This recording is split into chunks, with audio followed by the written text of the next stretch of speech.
In this episode of Film Stock Reviews, I'm reviewing episode 2 of Miss Marvel titled Crushed. Now, this episode was really fun to watch, and it's great. After the events of episode 1, Kamala is still trying to understand her powers with the bangle bracelet that was left to her and belonged to her great-grandmother, which was passed down to her grandmother, and now she has it. There's a whole lot of backstory to it. We don't know why it emits these powers, what these powers mean. And, Kamala, during the course of the episode, is still trying to understand what this is, how to work with it. There are amazing scenes where her and Bruno are just trying to figure out the powers, and it's a funny, comical aspect to it. Not only that, this episode is more so in your face with the coming-of-age story where Kamala is going through high school. There's a new senior that just arrived and she has a crush on him. They meet at a house party that Zoe throws because, she just wants the likes after being saved by this so-called superhero at AvengerCon in episode 1.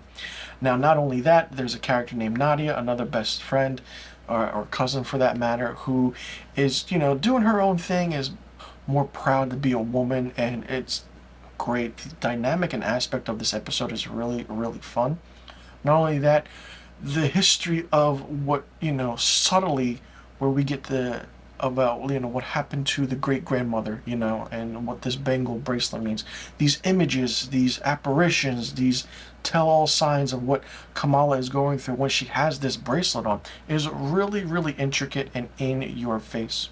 Now, there's always a thing with Marvel where we want to figure out who the villains are.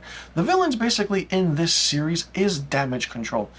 If you don't know who Damage Control is, the DODC, do your research. They've been in a few movies and a few TV series, and you know who they are and why they want Kamala. Near the end of the episode, there's this gathering where we find that Nadia is running for the mosque and wants to change things in the neighborhood and be the first woman to do this. You can see the separation between men and women that, have their service in the mosque as they pray. It's really interesting. And not only that, we see the forwardness and the aspect of her explaining how women, should, stand on their own right against these men it's a male-dominant culture. And, she's just giving out things and handing out pins and posters to tell her to vote for her. It's really fun. And over the course of that scene and near the end, Kamala has to rescue a young boy who climbs up to one of the towers to take pictures in a weird way, almost falls off. She saves him. And all of a sudden, Damage Control somehow, some way, finds Kamala and goes after her. She escapes with the help of this new guy, this senior guy, and I'm just going to leave it at that because you really need to see this episode to understand the shock and the twist and the awe that went into it, and knowing who showed up at the end of this episode. It changes the dynamic of what this series is right now. It's only a 6-episode series, and we're only on episode 2, and, I'm curious to see how everything fleshes out.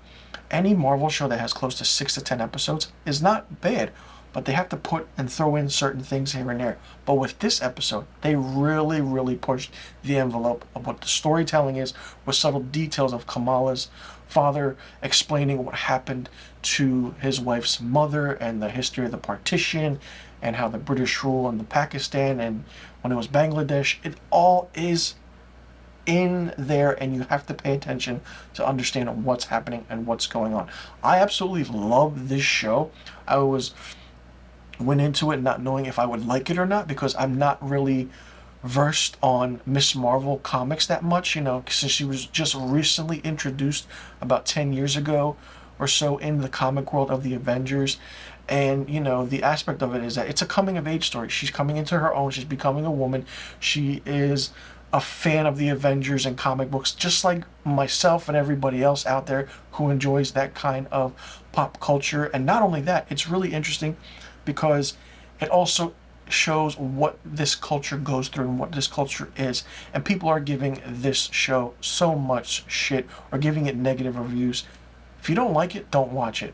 But I recommend it entirely because it's great, it's funny, and the actress who plays Kamala Khan, Miss Marvel, is fantastic. The timing is great. The comedic duo with Bruno is fun. And you can see that Bruno likes her but doesn't want to say anything. But then she likes, you know, this senior guy who just came into the picture. It's fun. It's great. I love it. And for anyone bashing this show because of the race and the culture, stop it. You're not like anybody else, all right? Stop it. Just watch the show for the show. Enjoy it because you're a Marvel fan. All right? That's it. Let me know in the comment section below what you thought about episode 2, Crushed, of Miss Marvel. Did you like it? Did you not like it? What did you think of it? If you did see it, what did you think about that ending? Where do you think things are going to go now? Do you think that Kamala will control her powers? And do you see Captain Marvel, Brie Larson, coming into this show and making a cameo appearance? Let me know in the comment section below about the questions I just asked. And I'll see you guys in the next review video. And be sure you tune in next week for my episode 3 review of Miss Marvel.